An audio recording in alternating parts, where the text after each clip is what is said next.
Hello everyone, welcome back to my YouTube channel net clarity. तो चलिए start करते हैं हमारी जो वीडियो सीरीज चल रही है, जो कि इंटरनेशनल ट्रेड थ्योरीज को हम हर एक वीडियो में डिस्कस कर रहे हैं along with the previous year questions. उसका थर्ड वीडियो जो है, जिसमें हमारी थर्ड थ्योरी को आज हम डिस्कस करने वाले हैं, which is the comparative advantage theory by David Ricardo. Now comparative advantage theory को सबसे पहले हम पढ़ ही क्यों रहे हैं, वाई? एडम स्मिथ की थ्योरी एब्सोल्यूट एडवांटेज थ्योरी अच्छी खासी चल रही थी, तो जरूरत ही क्यों पड़ी कंपैरेटिव एडवांटेज थ्योरी को पढ़ने की। तो कंपैरेटिव एडवांटेज एडम स्मिथ की थ्योरी का जो एब्सोल्यूट एडवांटेज थ्योरी जो हमने पढ़ी थी, अगर आपने वो वीडियो चेकआउट नहीं किया है तो please to checkout on to my channel. Second video है वो वाला।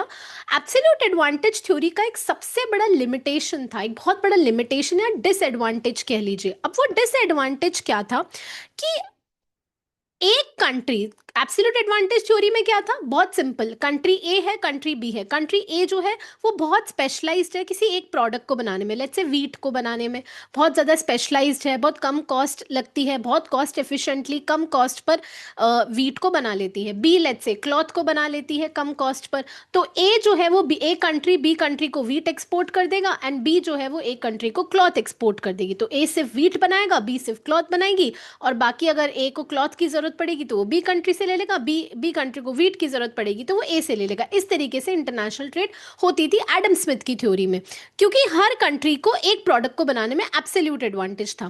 बट डेविड रिकार्डो की थ्योरी कहती है कि क्या हो अगर किसी एक कंट्री के पास, कंट्री ए के पास दोनों ही प्रोडक्ट्स को बनाने में एब्सोल्यूट एडवांटेज हो, दोनों ही कमोडिटीज को बनाने में एब्सोल्यूट एडवांटेज हो, तो वो कंट्री बी के साथ ट्रेड करेगा ही क्यों? लेट अस से सपोज हम यहाँ पे एक एग्जांपल लेते हैं, लेट्स से यूएस है, अमेरिका है। यूएसए कहता है कि मेरे पास एब्सोल्यूट एडवांटेज है वीट को बनाने में भी और कंप्यूटर्स को भी बनाने में। मैं कम कॉस्ट पर हायर एफिशिएंसी के साथ lower cost per better quality product दोनों बना सकता हूँ, वीट भी बना सकता हूँ, कंप्यूटर्स भी बना सकता हूँ। तो मैं बांग्लादेश के साथ ट्रेड क्यों करूंगा? बांग्लादेश मेरे जितनी एफिशिएंसी कम ज़्यादा एफिशिएंसी के साथ कम कॉस्ट पर कंप्यूटर्स या वीट दोनों ही नहीं बना सकता, तो why will I trade with Bangladesh? क्या इस सिचुएशन में ट्रेड पॉसिबल है?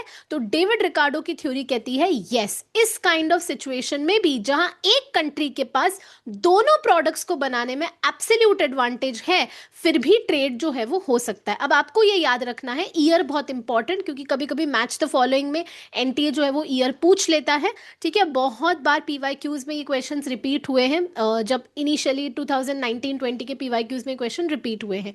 तो कैसे पॉसिबल है, उसके लिए हम एक एग्जाम्पल से थ्योरी, अब एग्जाम्पल समझते हैं। अगर आपको डीप अंडरस्टैंडिंग चाहिए, तो अगर आपको कंसेप्चुअल अंडरस्टैंडिंग है, आप किसी भी तरीके का क्वेश्चन जो है वो सॉल्व कर सकते हैं। चलिए एक एग्जाम्पल के साथ समझते हैं। इंडिया और फ्रांस, लेट्स से हमने दो कंट्रीज लिए। हमेशा याद रखिएगा, absolute advantage and comparative advantage दोनों का एक बहुत बड़ा फीचर है कि हम दो कंट्रीज की ही बात करते हैं, दो कमोडिटीज की ही बात करते हैं, एंड एक फैक्टर ऑफ प्रोडक्शन की बात करते हैं जो कि है लेबर। ये चीजें तीनों ही, दोनों ही थ्योरीज में आपकी कॉमन रहेंगी। दो कंट्रीज होंगी, दो कमोडिटीज होंगी, और एक फैक्टर ऑफ प्रोडक्शन जो है वो यहां पर आपका होगा।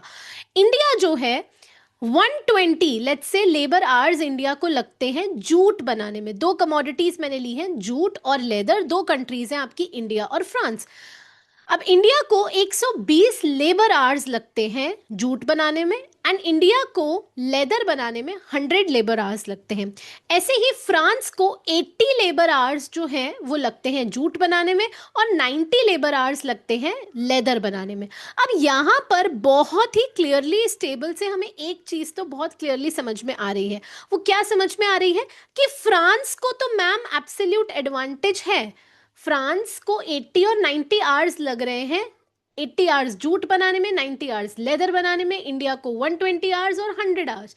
फ्रांस को तो मैम एब्सोल्यूट एडवांटेज है दोनों ही प्रोडक्ट्स को बनाने में, क्योंकि फ्रांस इंडिया के कंपैरिजन में जूट भी 80 आवर्स में ही बना लेती है, जबकि इंडिया को 120 आवर्स लगते हैं, और फ्रांस जो है वो लेदर भी इंडिया के कंपैरिजन में 90 आवर्स में ही बना लेती है। तो फ्रांस इंडिया के साथ ट्रेड क्यों करेगा? तो यहाँ पर ट्रेड कैसे होगा? हम कंपैरेटिव एडवांटेज देखेंगे, रिलेटिव एडवांटेज देखेंगे। अब वो रिलेटिव एडवांटेज कैसे देखेंगे कि आप ध्यान से देखिए, इंडिया को कौन सा प्रोडक्ट बनाने में कम कॉस्ट लग रही है, जूट बनाने में या लेदर बनाने में? तो वो कैसे देखेंगे भाई? यहाँ पर 120 लेबर आवर्स लग रहे हैं और यहाँ पर 100 लेबर आवर्स लग रहे हैं, यानी यहाँ पर 100 लेबर आवर्स लग रहे हैं, तो कम कॉस्ट लग रही है लेदर बनाने में। लेदर वहां पर 120 लग रही है, यहाँ पे 100 लेबर आवर्स लग रहे हैं, तो लेदर इंडिया को बनाना चाहिए। और फिर दूसरा प्रोडक्ट बचा क्या, जूट। जूट किसको बनाना चाहिए, फ्रांस को बनाना चाहिए, क्योंकि अगर हम कंपेयर करें यहाँ पर भी, तो फ्रांस को 90 लेबर आवर्स लग रहे हैं लेदर को बनाने में, और जूट को बनाने में फ्रांस को केवल कितने लग रहे हैं, 80 ही लेबर आवर्स जो है वो फ्रांस को लग रहे हैं। तो फ्रांस को जूट बनाना चाहिए, इंडिया को लेदर बनाना चाहिए, और इस तरीके से जो इंटरनेशनल ट्रेड है वो पॉसिबल हो पाएगा। अगर और डीपर अंडरस्टैंडिंग के साथ हम इस कॉन्सेप्ट को समझें, तो हम बात करेंगे अपॉर्चुनिटी कॉस्ट की। अगर आप इन डिटेल अंडरस्टैंडिंग से और इस कॉन्सेप्ट को समझ लेते हैं, तो आप जो है किसी भी तरीके का जो क्वेश्चन है वो सॉल्व कर लेंगे। Just a second, I will explain you this with one more example. Now see this example. ये प्रोडक्टिविटी डेटा है, मैं वही एग्जाम्पल ले रही हूँ, हमारी सिचुएशन सेम ही रहेगी।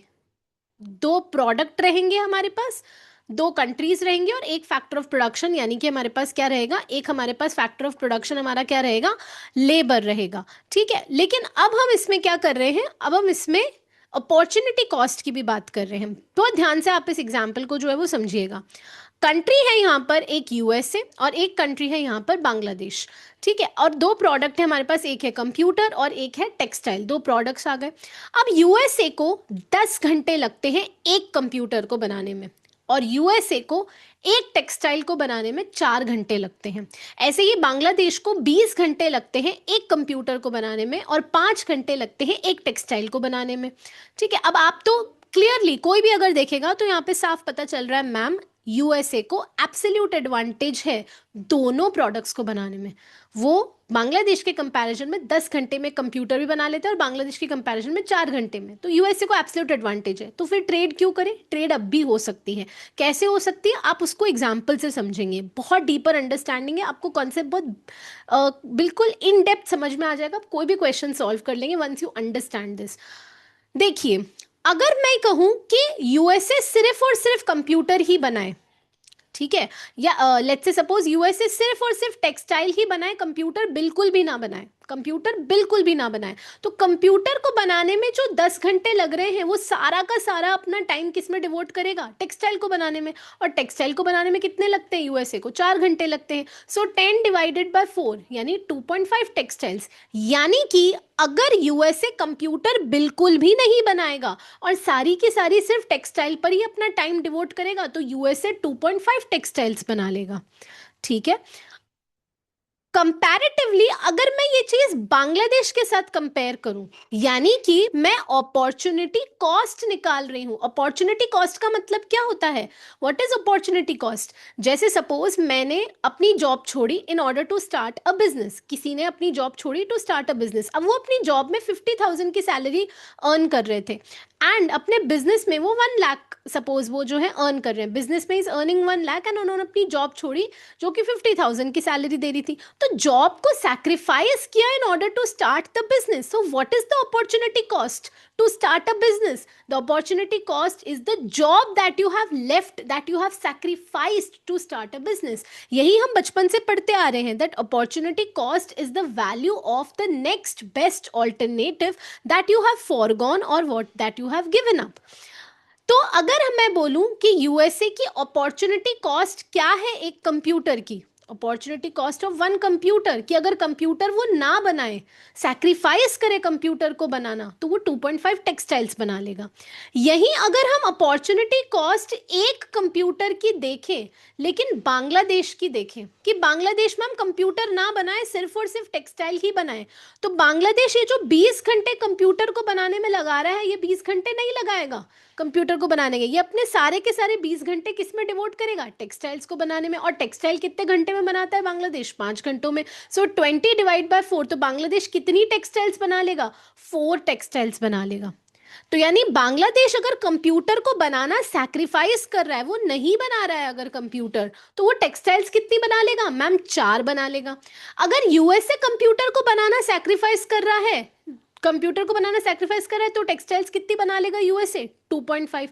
तो आप बताइए कि क्या किसको बनाना चाहिए, यूएसए को कंप्यूटर ना बना के 2.5 टेक्सटाइल्स बनानी चाहिए, 2.5 यूनिट्स ऑफ टेक्सटाइल बनानी चाहिए, या बांग्लादेश को कंप्यूटर ना बना के 4 टेक्सटाइल्स, कौन सी कंट्री को टेक्सटाइल बनाना चाहिए? तो yes, you are absolutely correct, Bangladesh को टेक्सटाइल ही बनाना चाहिए, क्योंकि बांग्लादेश की अपॉर्चुनिटी कॉस्ट जो है वो क्या है, इन अगर हम टेक्सटाइल्स में देखें तो उसका कंपैरेटिव एडवांटेज है बांग्लादेश का, उसकी लोअर अपॉर्चुनिटी कॉस्ट है, क्योंकि यहाँ पर हमें फायदा हो रहा है।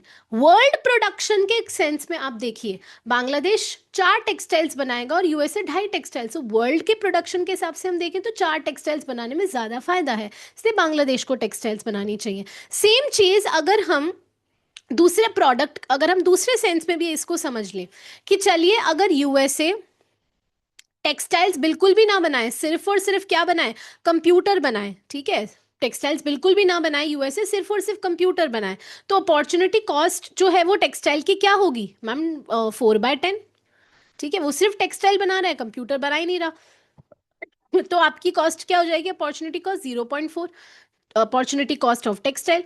वहीं अगर बांग्लादेश टेक्सटाइल ना बनाए और सिर्फ कंप्यूटर बनाए तो क्या कॉस्ट लगेगी मैम, 5/20, 5 1 5, 5 4 20, यानी 2.5।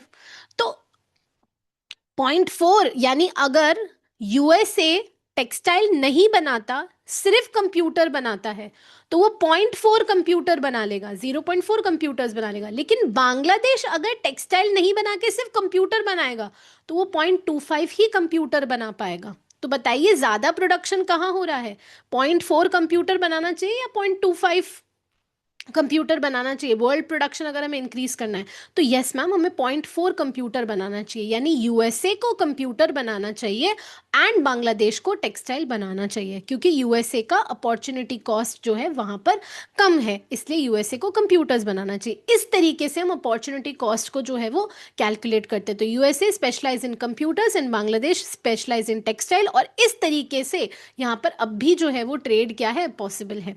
नाउ एक्सट्रीमली इंपॉर्टेंट, जब भी आप अगर आप पीवाईक्यूज भी देखेंगे, अभी हम नेक्स्ट वीडियो में करेंगे भी पीवाईक्यूज, या पीवाईक्यूज देखेंगे भी, तो अजम्पशंस पे बहुत क्वेश्चंस पूछे जाते हैं, अजम्पशंस, लिमिटेशंस, थ्योरीज के इस पे बहुत क्वेश्चंस पूछे जाते हैं, तो आपको अजम्पशंस अच्छे से पता होने चाहिए।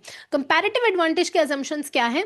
अच्छा, एक चीज और मैं बता दूं, जो अजम्पशंस होते हैं ना किसी भी थ्योरी के, वही उसकी लिमिटेशन होती है, वही उसका डिमेरिट होता है, ठीक है। ये हर थ्योरी में लगभग, ये वाली चीज हर थ्योरी में फॉलो होती ही होती है। 2 कंट्रीज 2 गुड्स और एक फैक्टर ऑफ प्रोडक्शन, इसको ऐसे याद कर लीजिएगा, 2 × 2 × 1, 2 countries, 2 goods and 1 factor of production, that is labour. क्या रियलिटी में केवल 2 ही कंट्रीज होती हैं और 2 ही गुड्स का ट्रेड होता है? नहीं, रियलिटी में बहुत सारी कंट्रीज और बहुत सारी गुड्स की ट्रेडिंग होती है। Labour is the only factor of production, ये एक ऐसा अजम्पशन है जो एब्सोल्यूट में भी कॉमन है एंड कंपैरेटिव में भी कॉमन है, ठीक है। हम एक ही फैक्टर ऑफ प्रोडक्शन को कंसिडर करते हैं, पर ये अजम्पशन भी है और ये लिमिटेशन भी है। क्या रियलिटी में सिर्फ एक ही फैक्टर ऑफ प्रोडक्शन को से प्रोडक्शन किया जाता है? नो मैम, रियलिटी में तो लैंड भी एक फैक्टर ऑफ प्रोडक्शन है, रियलिटी में तो एंटरप्रेन्योर भी एक फैक्टर ऑफ प्रोडक्शन है, रियलिटी में तो कैपिटल भी एक फैक्टर ऑफ प्रोडक्शन है, रियलिटी में टेक्नोलॉजी भी एक फैक्टर ऑफ प्रोडक्शन है। Next, very important, constant returns to scale. ये थ्योरी मानती है कि कांस्टेंट रिटर्न्स टू स्केल आएंगे। अब कांस्टेंट रिटर्न्स टू स्केल का मतलब क्या है? वेरी सिंपल, जिस रेशो में, रेशो मैंने कहा, रेशो या परसेंटेज, जिस रेशो में या जिस परसेंटेज में मैं जितना इनपुट डालूंगी उसी रेशो में या उसी परसेंटेज में मुझे आउटपुट मिलेगा। मैम इसका मतलब क्या हुआ? अरे इसका मतलब बड़ा ही सिंपल है। आपने किसी बिजनेस में 100 रुपए इन्वेस्ट किए, ठीक है, आपने 100 रुपए इन्वेस्ट किए और आपने आउटपुट निकाला 50 यूनिट्स, ठीक है, 50 यूनिट्स आपने आउटपुट बनाया, इनपुट इतना डाला और आउटपुट आपने इतना बनाया। अब मैं इनपुट 50% से बढ़ा देती हूँ, या चलो मैं इनपुट लेट्स से 50% से मैं बढ़ा देती हूँ, 50% से इनपुट बढ़ाया, यानी 100 रुपए की जगह अब मैंने 150 रुपीज इन्वेस्ट किए, क्योंकि 100 का 50% 50 होता है, तो 100 + 50 150, तो इनपुट मैंने 150 किया, तो आउटपुट भी मैम कितने से बढ़ेगा? आउटपुट भी मैम 50% से ही बढ़ेगा। तो 50 का 50% कितना होता है? 25, तो आउटपुट हो जाएगा आपका 75 यूनिट्स। तो ये होता है कांस्टेंट रिटर्न्स टू स्केल। भाई जितने रेशो में इनपुट डालेंगे, जिस रेशो में इनपुट बढ़ाएंगे या कम करेंगे उसी रेशो में आउटपुट बढ़ेगा या कम होगा, यानी constant returns to scale comparative advantage theory में फॉलो होता है। देन लेबर इज होमोजीनियस, सारे वर्कर्स इक्वली स्किल्ड हैं, पर ऐसा रियलिटी में पॉसिबल है क्या? नहीं, सबकी स्किल्स जो है वो अलग अलग होती हैं।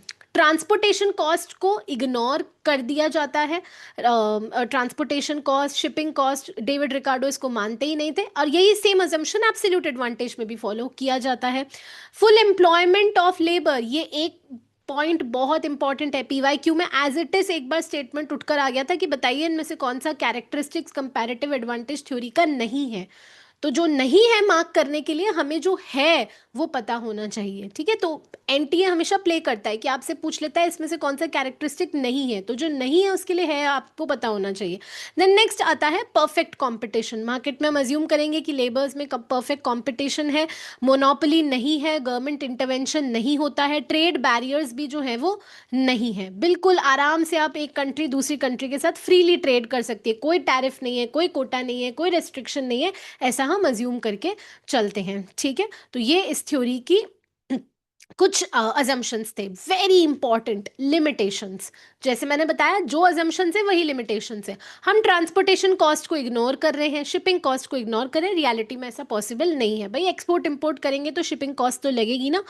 इग्नोर्स कैपिटल मोबिलिटी, हम मान ही नहीं रहे कि एक देश से कैपिटल दूसरे के देश में जाएगी। अगर कोई कंट्री, इसका मतलब क्या, अगर मैं कह रही हूँ ma'am USA capital intensive country है, पैसा बहुत ज़्यादा है, टेक्नोलॉजी बहुत ज़्यादा अच्छी है उधर, और बांग्लादेश जो है वो लेबर इंटेंसिव कंट्री है, तो कैपिटल यूएसए से बांग्लादेश में मूव नहीं करेगा और लेबर भी बांग्लादेश से यूएसए में मूव नहीं करेगा। एक कंट्री कैपिटल इंटेंसिव है, एक कंट्री लेबर इंटेंसिव है, ना कैपिटल की मोबिलिटी है और ना ही लेबर की मोबिलिटी है। लेबर भी क्या है, इमोबाइल है between the countries, within the country नहीं कहा मैंने, listen to me very carefully, मैंने बिटवीन द कंट्रीज कहा कि यूएसए में अगर कैपिटल ज्यादा है तो कैपिटल बांग्लादेश नहीं आएगी, और बांग्लादेश में लेबर ज्यादा है तो लेबर यूएसए नहीं जाएगा। स्टैटिक मॉडल है और टेक्नोलॉजिकल चेंज को ये कंसिडर नहीं करता है। ये इस थ्योरी के कुछ लिमिटेशंस है, बहुत इंपॉर्टेंट है, जिसपे बहुत बार क्वेश्चन पूछा जो है वो जाता है, ठीक है। चलिए, so that's it for this theory. अब हम क्विकली इसके कुछ जो है हम पीवाईक्यूज जो है देख लेते हैं हम इस थ्योरी के। Let's just see some of the PYQs of this particular theory.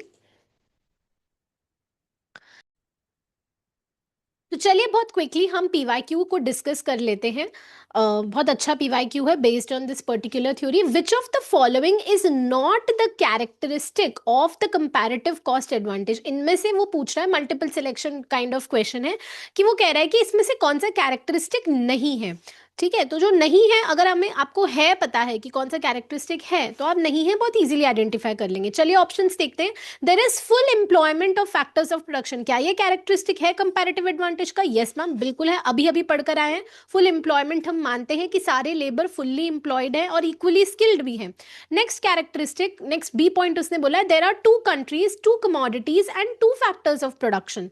अच्छा पहले हम देखें, देखो ए तो कैरेक्टरिस्टिक है ही है, लेकिन हमसे नॉट पूछा है कि कौन सा कैरेक्टरिस्टिक नहीं है, तो आप वैसे ही ऑप्शंस में देख लीजिए, जिस जिसमें भी ए है ना ऑप्शन, वो वैसे ही एलिमिनेट हो जाएगा, यानी ये ऑप्शन आपका एलिमिनेट हो गया, ये ऑप्शन आपका एलिमिनेट हो गया। चलिए नेक्स्ट देखते हैं। There are two countries, two commodities and two factors of production.